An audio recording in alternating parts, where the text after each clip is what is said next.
পুরে প্রায় 100 বছর পুরনো সেই জজ কোর্ট কেনই বা পরিত্যক্ত হিসেবে পড়ে আছে এখন, যেটা এখন কোর্ট বিল্ডিং নামে পরিচিত। কি হতো একটা সময় এখানে, এগুলোই জানার জন্য আমার পেজের পাশেই থাকুন। ছোটখাটো ইতিহাসগুলা আমরা অনেকেই জানি না, এগুলো জানার জন্যই আমার পেজ ফলো করে অবশ্যই পাশে থাকবেন। আসসালামু আলাইকুম ভিউয়ার্স, আজকে আপনারা ভিডিওর প্রথমে শুরুতে দেখে বুঝতে পারছেন যে আজকে আমি একটা ঐতিহাসিক স্পটে আসছি। তো আপনারা পুরো ভিডিওটা অবশ্যই দেখবেন। এটাই হলো সেই পরিত্যক্ত কোর্ট বিল্ডিং। একটা সময় এখানে চলতো বিচার আচার, জেল দেওয়া হতো এখানেই। যারা কিনা ফাঁসির আসামি থাকতো ঠিক এখানেই ফাঁসি দেওয়া হতো।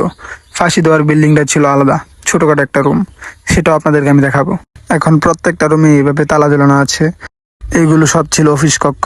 আমাদের হোসেনপুর পৌরসভা বিল্ডিং এ যখন কাজ চলতেছিল তখন কিছুদিনের জন্য এখানে পৌরসভার কাজকর্ম সবই চলতো। কিছুদিনের জন্য পৌর অফিসটা এখানে নিয়ে আসা হয়েছিল। এরপর যখন আবার পৌরসভা বিল্ডিং কমপ্লিট হয়ে যায় তখন এখান থেকে সবকিছু নিয়ে যাওয়া হয়। এখন বর্তমানে অন্য একটা অফিসের কাজ চলে এখানে। অফিসগুলো আজকে এখন সকাল সকাল বন্ধ থাকার কারণে আমি আপনাদেরকে দেখাতে পারলাম না, তো অন্য একদিন চেষ্টা করবো ইনশাল্লাহ। এই দেখেন, এটাই হলো সেই জেলখানা, যেখানে জেলখানার জেলের শিকগুলো এখনো রয়ে গেছে ঠিক আগের মতোই। আমি এখন জেলখানার গেটটা ধরে আছি, যেটা এখন তালা দেওয়া আছে। আপনাদের ভিতরের দৃশ্যটা আমি আপনাকে দেখাতে পারতাম, কিন্তু আজকে অফিস বন্ধ থাকার কারণে আমি ভিতরে ঢুকতে পারবো না। তো আমি চেষ্টা করবো বাহির থেকে আপনাদেরকে ভিতরের পুরো ভিউটা দেখানোর। কি ভয়ঙ্কর সিন দেখুন না তারা।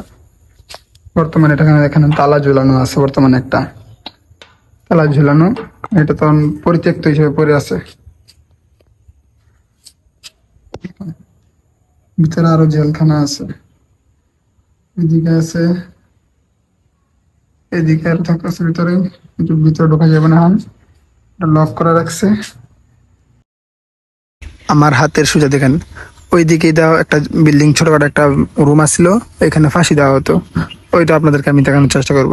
বর্তমানে এটা পল্লী দরিদ্র বিমোচন ফাউন্ডেশনের অফিস কার্যালয়। আমি চলে আসছে এখন জেলখানার বাহিরে, যেখানে ফাঁসি দেওয়া হতো সেই জায়গাটা দেখানোর জন্য। কিন্তু কপাল খারাপ, আমি আপনাদেরকে সেই জায়গাটা দেখাতে পারলাম না, কারণ সেটা এখন ভেঙে ফেলা হয়েছে। এখানে বর্তমানে নতুন একটা সরকারি প্রকল্পের কাজ ধরা হয়েছে। তাই আজকে আমি সেই জেলখানার যে ফাঁসি দেওয়ার জায়গাটা আপনাদেরকে দেখাতে পারলাম না।